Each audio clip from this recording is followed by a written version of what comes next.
தமிழர்களின் number one choice Tamil matrimony.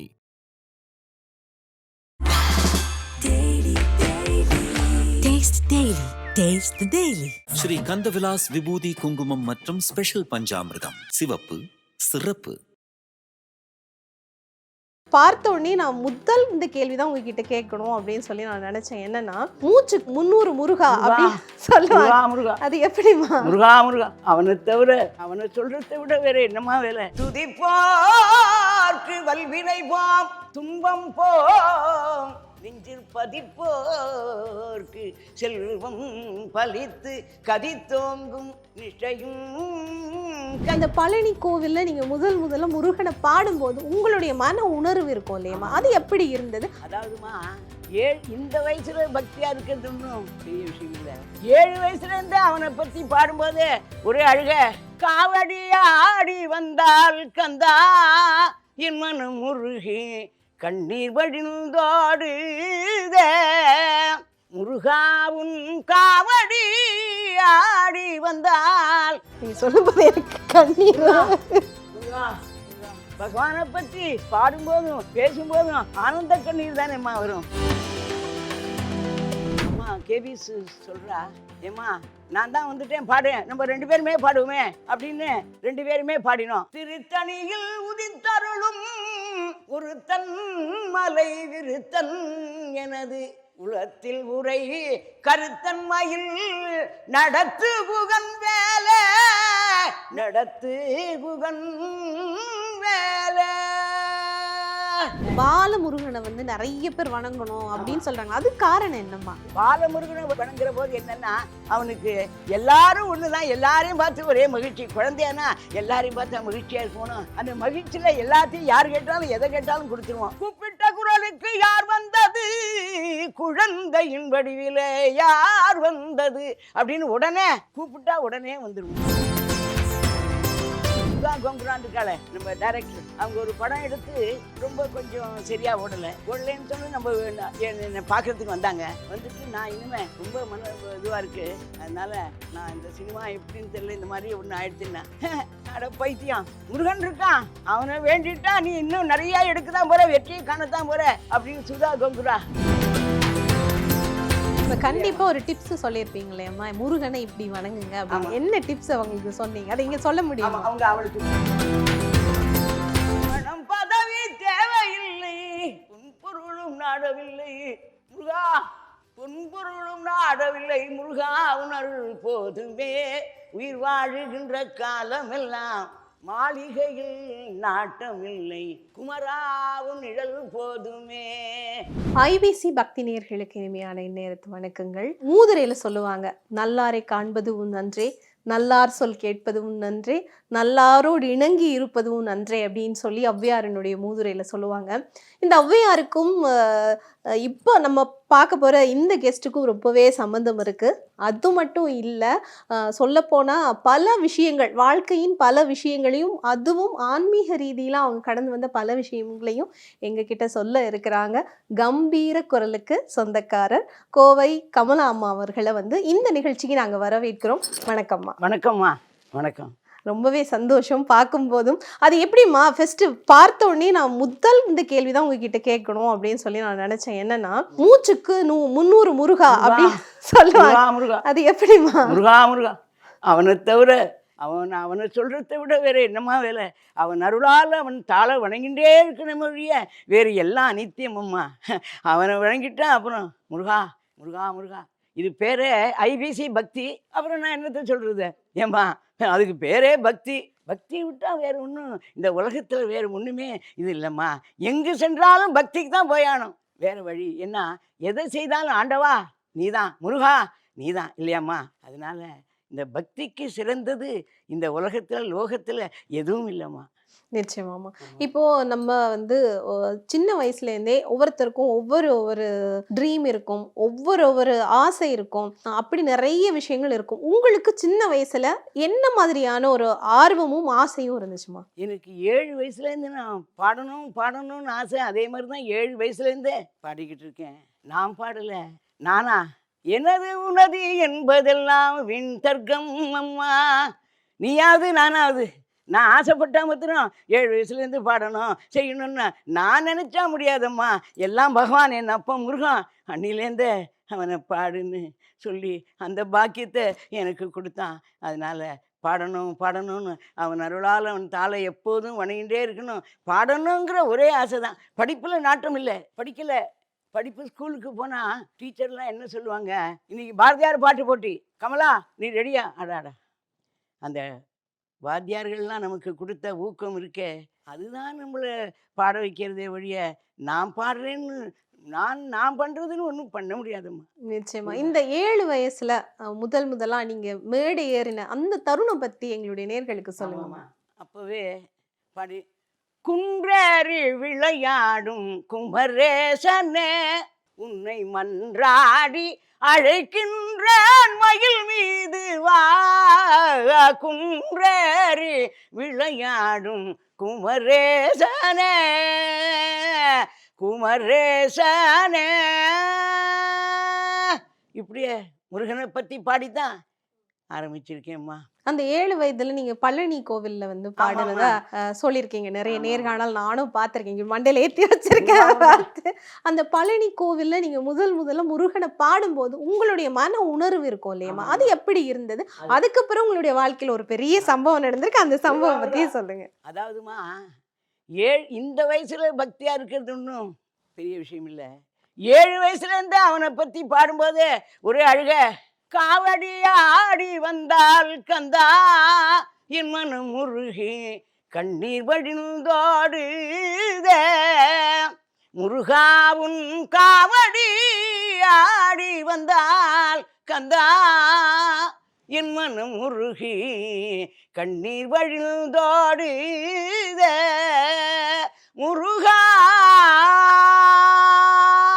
பழனியில நீங்க சொல்லும்போது எனக்கு கண்ணீர். முருகா முருகா என் அப்பனே, ஆனந்த கண்ணீர் வரத்தாமா செய்யும். நம்மளால கட்டுப்பாடு பண்ண முடியாதம்மா. நம்ம பண்றேன்னு நினைச்சாலும் முடியாது. ஆனந்தமுனா பகவானை பற்றி பாடும்போதும் பேசும்போதும் ஆனந்த கண்ணீர் தானேம்மா வரும்.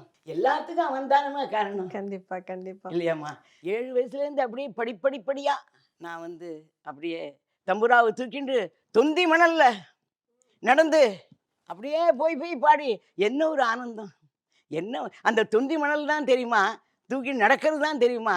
ஏன்னா அவன் மேலே இருக்கிற அந்த பாட்டு மேலே இருக்கிற பைத்தியம். பாட்டுனா பைத்தியம். இப்போ உனக்கு கூட அப்படிதான் தாட்சாயினியே. சொல்லுங்கம்மா. நீ கூட அப்படிதான். ஏம்மா கண்ணில் தண்ணி வருதுங்கிறியே, அது உனக்கு உன்னறியாமல் நீ இல்லை. அந்த பக்தி பரவசங்கிறதுமா எல்லாருக்கும் அந்த பகவானை பற்றி பேசிட்டாலே ஆனந்த கண்ணீர் தான். அதனால் அந்த பாட்டுக்கு உண்டான மதிப்பு எந்த கஷ்டப்பட்டாலும் தெரியாது. அம்மா கேவிஎஸ் வந்துட்டே இருந்தா, மேடையில் பாடிட்டு இருந்தேன். ஆடி கிருத்திகை பாடும்போது அம்மா கேவிஎஸ் வந்திருந்து அவங்க முதல் உங்களை சந்திச்சு என்ன பேசுனாங்கம்மா? ஆமாம்மா, முதல் சந்திக்கும் போது அவ என்ன சொல்கிறா, ஏம்மா நான் தான் வந்துட்டேன், பாடு, நம்ம 2 பேருமே பாடுவோமே அப்படின்னு 2 பேருமே பாடினோம். தனித்திருந்து வாழும் தவமணியே தண்டவாணி தெய்வமே தன்னை அறிந்து நீ தனித்திருந்து வாழும் தவமணிய. அப்படியே பாடிண்டே 2 பேரும் ஒரே சந்தோஷம். அம்மா கேபிஎஸ் சொல்கிறா, அவன் முதல் பாடி இலங்கையில் தான் பாடினான், மேடையேறி நாடகம். இப்பெல்லாம் நான் ஆகுன்னா ஆனா ஊங்கு மைக்கு. இப்போ நான் பாடுறதில்ல ஒன்றும் பெருமை இல்லைம்மா. அப்போ மைக்கே கிடையாது. அவ்வளவு சத்தம், அவ்வளவு கம்பீரம். யாரு பாடுறான்னே தெரியாது, லைட்டும் கிடையாது. தொண்டை சாரீரத்தை வச்சு தான் கண்டுபிடிக்கிறது. கிட்டப்பா அவளும் கேபி சுந்தராம்பாளும் முதல் இலங்கையில், ஆமாம் மேடையில் முதல் பாடினது கேபி சுந்தராம்பாள். முதல் மேடையில் பாடினது நம்ம திருச்செந்தூர் பிள்ளை தமிழ். பேராதரிக்கும் அடியர்தம் பிறப்பை ஒழித்து பெருவாழ்வும் பேரும் கொடுக்க வரும் பிள்ளை பெருமானனும் பேராளான்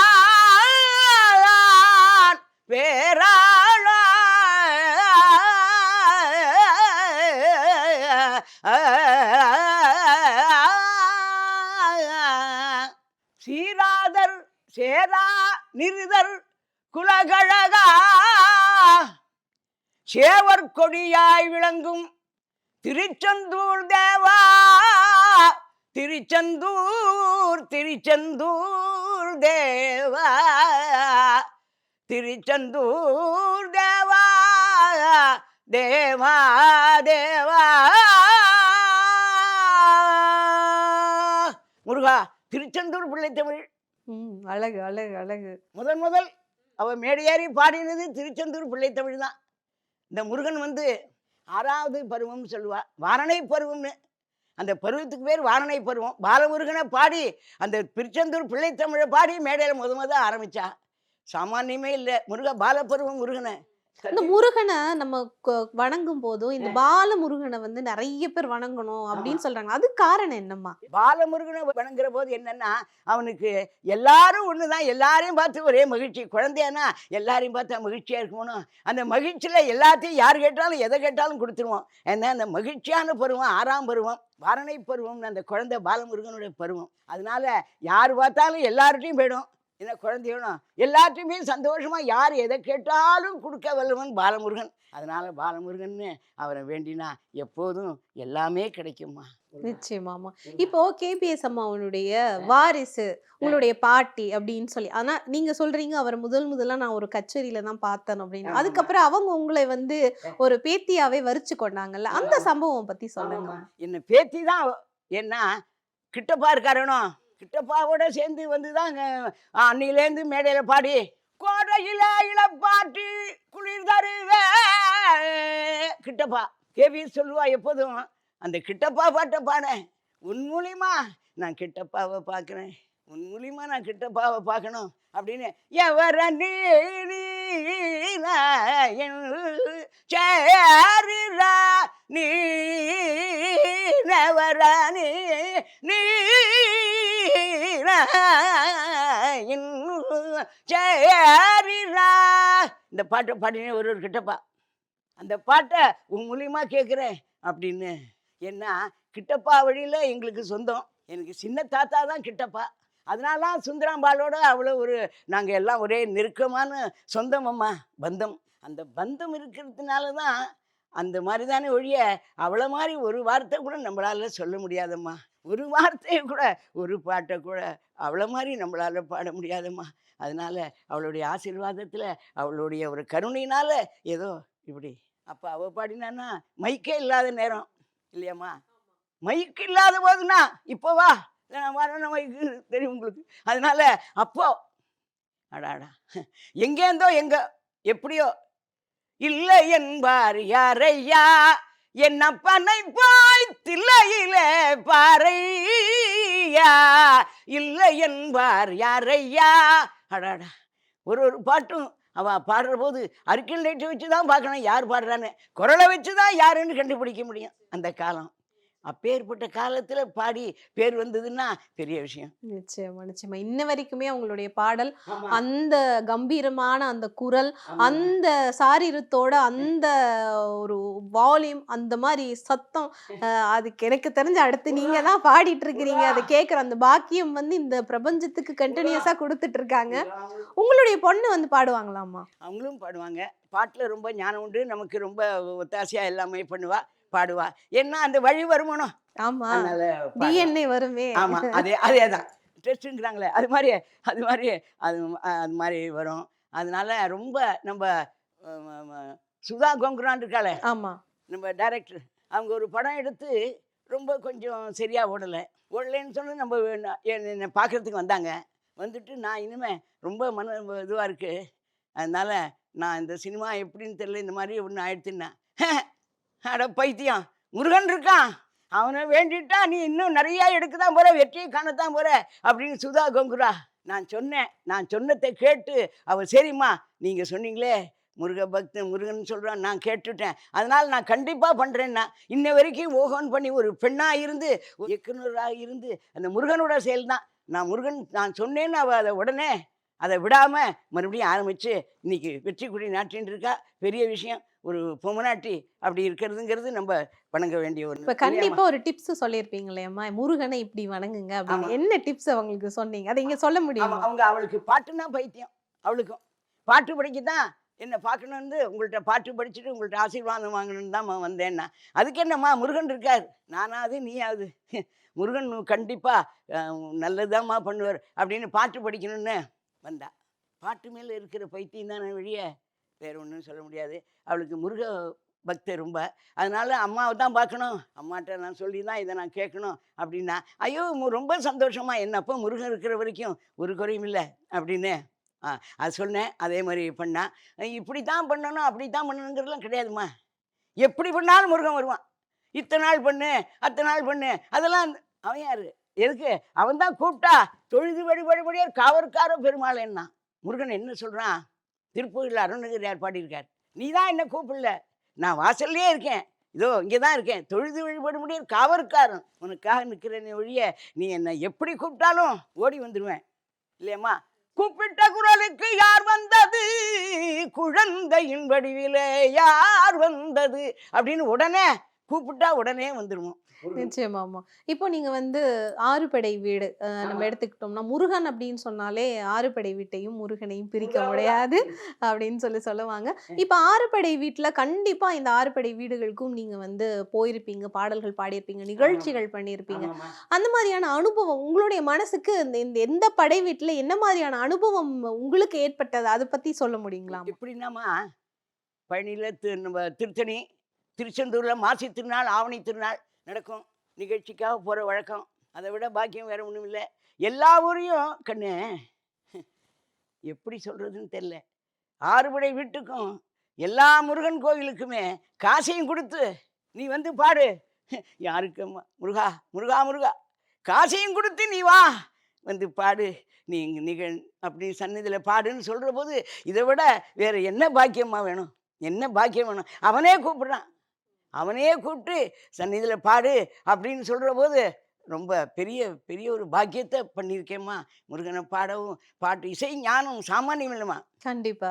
ஈசன் மகனே என்னை காக்க இங்க உனை என்று வராதையா, நெஞ்சாரன் நான் நினைக்க பஞ்சாமிருதம் கொடுக்கும் ஒரு தெய்வம் நீதானையா, ஒரு தெய்வம் நீதானையா. தேவைகளை பூர்த்தி செய்யும் தேன் சொரியும் மூன்று தமிழ் முருகாவும் கோயிலாகும். மனம் தேடி உன்னை திரிந்தபடி திருப்புகழை பாடும் என்னை நாடி காத்த குருவே. பணம் பதவி தேவையில்லை, பணம் பதவி தேவையில்லை, புன்பொருளும் நாடவில்லை முருகா, புன்பொருளும் நாடவில்லை முருகா, உணர்வு போதுமே.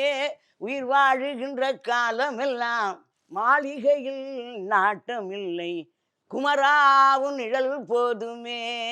முருகா. அருமைம்மா, அருமை. எனக்கு ரொம்பவே பிடிச்ச பாடல். இன்னைக்கு என்னோட காலர் டியூனை நான் அதான் வச்சிருக்கேன். இந்த ஆறுபடை வீடும் அருள் வழங்கும் முருகா அப்படின்னு சொல்லி நீங்க ஆறுபடை வீடுகளை பத்தியும் நீங்க அந்த பாடல்ல பாடி இருப்பீங்க. இந்த பாடலுக்கு பிறகு மக்கள் உங்ககிட்ட ஏதாவது பேசிருப்பாங்களே இந்த பாடல் தொடர்புல? ஒவ்வொருத்தருக்கும் ஒவ்வொரு அனுபவம் இருக்கும். அந்த மாதிரி உங்க கூட பகிர்ந்துகிட்ட அனுபவம் பத்தி சொன்னா ரெண்டா. இந்த ஆறுபடை வீட பாட்டை கேட்டு நான் பாடினதுக்கு இல்லைம்மா, அவங்களுக்கு அவ்வளோ ஞானம் இருக்கு. நீ இப்போ காலர் டியூனா வச்சிருக்கேங்கிற, அது எப்படின்னா உனக்கு அதில் நாட்டம். அது நான் பாடினதா? ஏம்மா நான் பாடினதுக்காக நீ வைக்கிற? இல்லைம்மா, அது பொருள். அதை நீங்க உணர்வீங்கன்னா அப்போ நீங்க எவ்வளோ ஒரு ஞானம் இருக்கணும். நான் என்னத்தையும் சொல்லுவேன், நான் ஏதோ பாட்டு எழுதி படித்து சொல்லுவேன். ஆனால் நீங்கள் அதை உணர்ந்து ஒவ்வொரு அடியும் ஒவ்வொரு ரசிகரும் ஒவ்வொரு நாளும் கமெண்ட், முருகா அம்மா இந்த பாட்டு கேட்டு தான் நான் தினம் வேலைக்கு போகிறேன். அதனால் ஒருத்தர் பள்ளக்கோட்டையில் இந்த பாட்டை கேட்டுட்டு ஆறுபடை வீட பாட்டை கேட்டு தான்மா நான் வீடு உடனே வாங்கிட்டேன். அதே மாதிரி என் குழந்தை நன்னா படிச்சதுமா, இந்த பாட்டை கேட்டு தான்மா டாக்டருக்கு ஃபஸ்ட்டு எல்லாரும் படிப்பில் வீட்டில் கல்யாணமே நடக்காம உடனே கல்யாணம். எதை வேண்டுமோ அதை வேண்டி இந்த பாட்டை கேட்டு கேட்டு ஒவ்வொரு நாளும் ஒவ்வொரு அடியும் இது பெரிய ஒரு நீங்கள் அம்மா நீங்கள் சொன்னதை அப்படின்னு அவங்க சொல்கிற போது நானா இதை சொல்லியிருக்கோம், நம்மளா இப்படி அடா அடா என்ன ஞானம், மக்களுடைய இந்த சிந்தனை அப்படி இருக்கம்மா. நான் நீங்கிறதெல்லாம் இல்லைம்மா. அந்த வரிகள் எழுதினது யாருங்க? அந்த வரிகளை எழுதினது காவ்யான்னு பேர் அவருக்கு. அது மியூசிக் பண்ணவர் கிஷோர்னு பேர். ரொம்ப 2 பேரும் ரொம்ப ரொம்ப ஒரு பக்தி இல்லாட்டா அது எழுத முடியாதுமா. நிச்சயமா. அதே மாதிரி நீரோடு வருவார் அப்படின்னு அழகா இருக்கும். அந்த சரவண பொய்கையில முருகன் எப்படி பிறக்கிறாரோ அதெல்லாம் அழகா நீரோடு வந்த முருகா அப்படின்னு பிறகு நீரோடு வந்து நின்ற முருகா அழகழகா இருக்கும் வரிகள் எல்லாமே. அதிரூபம் கொண்ட முருகன். அடாடா முருகா நீரெடுத்த மேனியுடன் 6 எழுத்தில் பேரெடுத்து நினைவெல்லாம் இனிக்கின்றவன், நீ ஓரெழுத்து ஆயுதமாய் ஒளிர்கின்ற வேலெடுத்து உறுதுணையாய் வருகின்றவன், எனக்கு உறுதுணையாய் வருகின்றவன் அப்படின்னு ஒவ்வொருத்தரும் எனக்கு நீ வந்துட்டு இருக்க, எனக்கு கூடவே இருக்க அப்படின்னு எல்லாரும் சொல்ற போது, இந்த கேட்கிற போது அடாடா எல்லாரும் இன்புற்று இருப்பது இல்லாமல் வேறொன்றும் அறியான் பராபரமே, வேறொன்றும் அறியான் பராபரமே. அதுதான்மா உண்மை. எல்லாரும் அதை கேட்டு சந்தோஷமா இருக்கேன், எல்லா காரியமும் வெற்றியா நடக்கிறது, எல்லாமே நாங்கள் வேண்டியதெல்லாம் நடக்கிறது, இந்த பாட்டு கேட்டு கேட்டு நாங்கள் அப்படின்னு சொல்ற போது எல்லோரும் வாழ இடையிலே நானும் வாழன்னு முருகா, அது பெரிய ஒரு பாக்கியம் அம்மா, பெரிய பாக்கியம். எல்லாருக்கும் எல்லாம் நடக்குது அப்படின்னு சொல்லி இந்த காதால கேட்கறதுக்கு வேற என்னமா இல்லையாம்மா? நல்லவர்களே எல்லாரும். நிச்சயமா. அதுக்கு என்ன, நல்லாரை காண்பதும் நன்று, நலமிக்க நல்லார் சொல் கேட்பதும் நன்று, நல்லார் குணங்கள் உரைப்பதும் நன்று, அவரோடு இணைந்து இருப்பதும் நன்று. அழகு அழகம்மா முருகா, நன்று நன்றுன்னு. நிச்சயமா. அதாவது எல்லாமே ஒரு 10-15 புத்தகங்களை படிக்கிறத விட அனுபவம் மிக்க ஒரு மனிதர்களோட இணைந்து நம்ம வந்து பேசுற பாக்கியம் அப்படி இருக்கு. அவ்வளவு அனுபவங்களை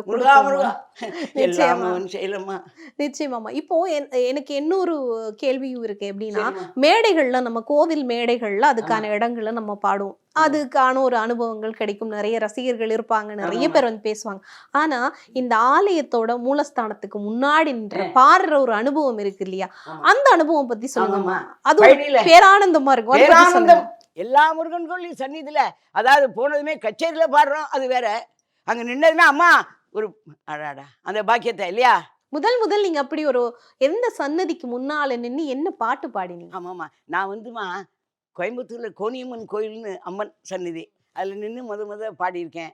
அதே மாதிரி முருகன் கோயில் மருதமலை இருக்கு, அங்க குலதெய்வமே உன்னை கொண்டாடினார், எனது குறை தீரும் வடிவேலன குருபரனே, குலதெய்வமே உன்னை கொண்டாடினான்,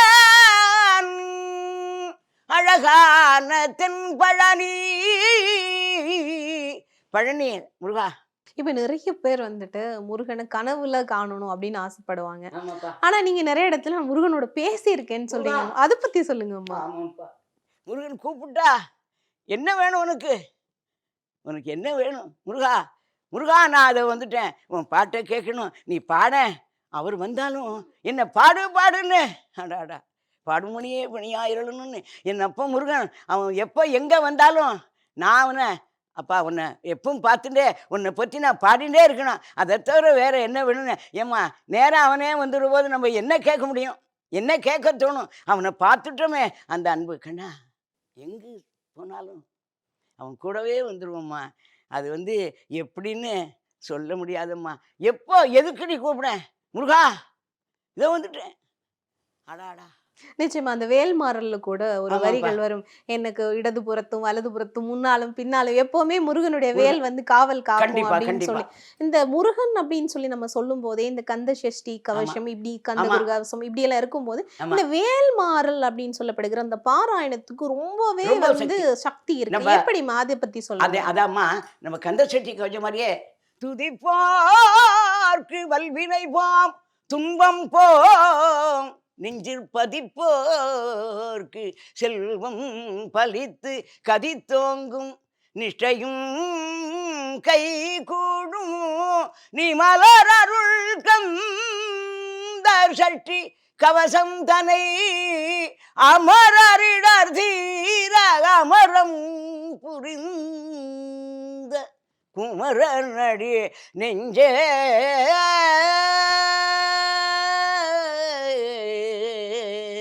குறி.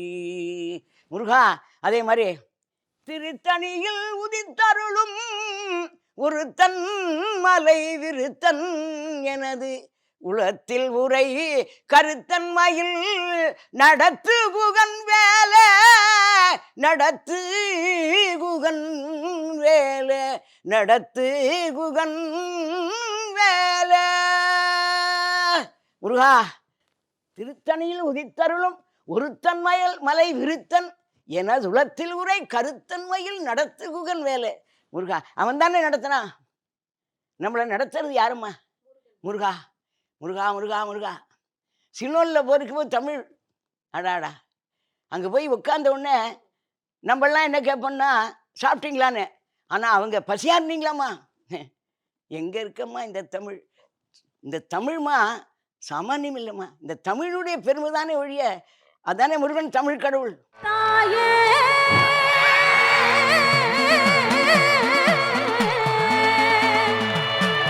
மாந்தாங்குட்டி காளியே மனசிறங்கி வாடிய தாயே,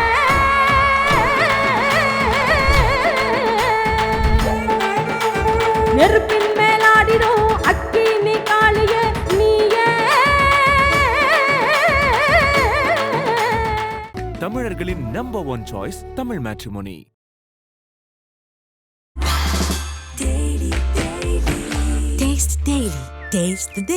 ஸ்ரீ கந்தவிலாஸ் விபூதி குங்குமம் மற்றும் ஸ்பெஷல் பஞ்சாமிர்தம். சிவப்பு, சிறப்பு.